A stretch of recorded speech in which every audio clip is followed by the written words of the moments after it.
बिहार विधानसभा चुनाव से पहले बिहार में चुनाव की तैयारी होना शुरू हो गया है।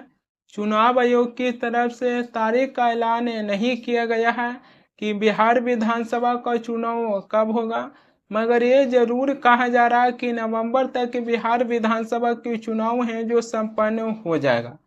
उसी को देखते हुए चुनाव आयोग हैं जो बिहार विधानसभा चुनाव की तैयारी करना है जो शुरू कर दिए हैं।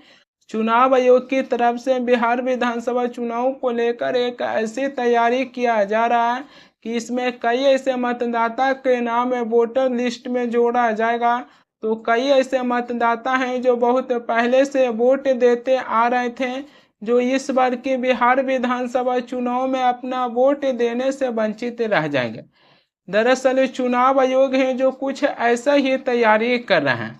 बिहार विधानसभा चुनाव को देखते हुए वोटर लिस्ट का विशेष गहन पुनः परीक्षण के काम है जो शुरू हो गया है, और यह काम है जो जोर शोर से हो रहा है।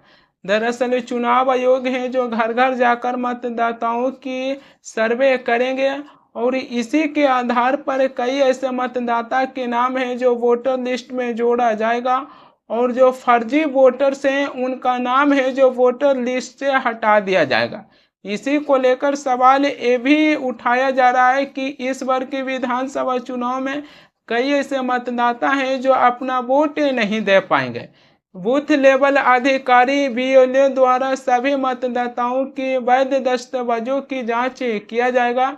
दरअसल बिहार विधानसभा चुनाव को देखते हुए वोटर लिस्ट का विशेष पुनः परीक्षण है जो बिहार में तकरीबन 22 सालों के बाद यह काम किया जा रहा है। वोटर लिस्ट का पुनः परीक्षण इसलिए किया जा रहा है क्योंकि 1 जुलाई 1987 से पहले अगर किसी भी मतदाता की जन्म भारत में हुआ है तो उनको अपना जन्म तिथि और स्थान की सत्यता स्थापित करने के लिए कोई भी एक वैध दस्तावेज है जो एक फॉर्म के साथ आपको चुनाव आयोग को देना होगा। वहीं पर वो 1 जुलाई 1987 से लेकर 2 दिसंबर 2004 के बीच अगर कोई भी मतदाता की जन्म भारत में हुआ है तो अपने साथ साथ अपने माता पिता की कोई भी वैध एक दस्तावेज है जो चुनाव आयोग को आपको दिखाना होगा।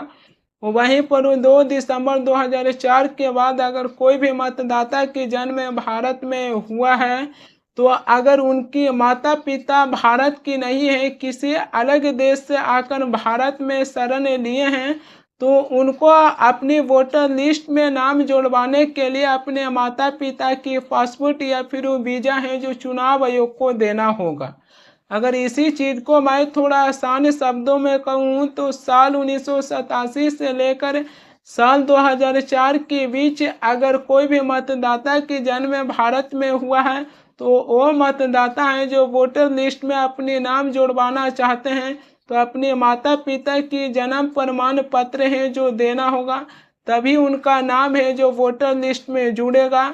अगर आप अपने माता पिता की जन्म प्रमाण पत्र हैं जो चुनाव आयोग को नहीं दे पाइएगा तो हो सकता है कि वोटर लिस्ट से आपका नाम कट भी सकता है। इसी के चलते विपक्ष है जो चुनाव आयोग पर भी सवाल उठा रहे हैं। दरअसल RJD के प्रदेश अध्यक्ष मंगनी लाल मंडल है जो ये सवाल उठाए हैं कि चुनाव आयोग है जो वोटर लिस्ट की पुनः परीक्षण कर रहे हैं, ये बिल्कुल गलत है, क्योंकि प्रमाण पत्र के आधार पर नए मतदाता के नाम वोटर लिस्ट में जोड़ा जाएगा।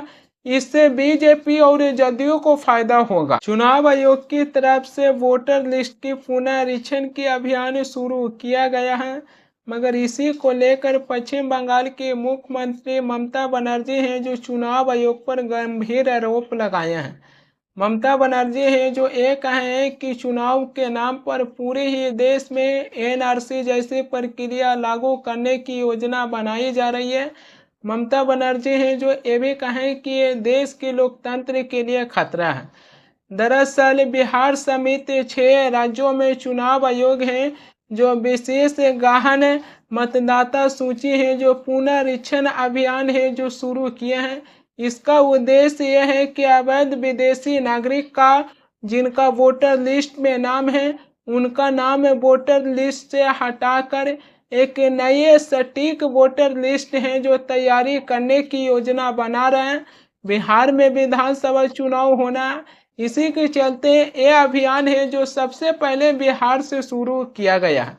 ममता बनर्जी है जो ये भी कहे कि बिहार में ये अभियान शुरू किया गया है, लेकिन मेन निशाना है जो पश्चिम बंगाल को बनाया गया है, क्योंकि पश्चिम बंगाल में प्रवासी मजदूर और कई ऐसे गरीब वोटर्स हैं जिनके पास अपने माता पिता के पास जन्म प्रमाण पत्र नहीं है, तो वो अपने माता पिता के जन्म प्रमाण पत्र है जो चुनाव आयोग को कहाँ से देंगे। ममता बनर्जी है जो ये भी कहें कि चुनाव आयोग है जो युवा वोटर्स और जो गरीब वोटर्स हैं उनका वोट है जो हाथ के छीनना चाहते हैं। ममता बनर्जी है जो ये भी कहें कि चुनाव आयोग है जो बिना राजनीतिक दलों से चर्चा किए हुए चुनाव आयोग है जो एक तरफा फैसला लिए हैं। ममता बनर्जी है जो इस बातों को लेकर भी खुलासा किए हैं कि चुनाव आयोग है जो टीएमसी से बूथ लेवल एजेंट्स की जानकारी मांगे थे, मगर पार्टी है जो ये जानकारी देने से मना कर दिए। ममता बनर्जी है जो कहें कि ये जानकारी हम चुनाव आयोग को क्यों दें, ये सब भाजपा की बनाई हुई योजना है। ममता बनर्जी है जो ये भी कहें कि ऐसा लगता है कि चुनाव आयोग है जो भाजपा की प्रचार तंत्र के रूप में काम कर रहा है। ममता बनर्जी है जो विपक्ष के दलों से भी यह अपील किए हैं कि इस पर विचार करने की आवश्यकता है, क्योंकि गरीब और युवाओं को वोट देने का अधिकार है जो छीना जा रहा। ममता बनर्जी है जो चुनाव आयोग पर यह बड़ा सवाल उठा दिए हैं। वहीं पूर्व पश्चिम बंगाल में जो विपक्ष के नेता शुभेंदु अधिकारी हैं जो ये सवाल किए हैं कि जो अवैध विदेशी नागरिक का नाम वोटर लिस्ट में है तो उनकी नाम वोटर लिस्ट से हटाकर एक सटीक वोटर लिस्ट है जो तैयार करने की आवश्यकता है।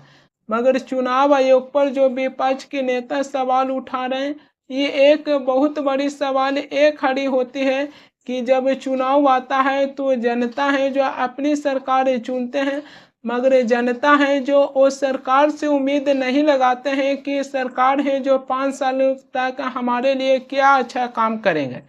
देश की एक एक नागरिक का निगाहें हैं जो चुनाव आयोग पर टिका रहता है कि चुनाव आयोग है जो चुनाव की रिजल्ट है जो किस प्रकार देते हैं।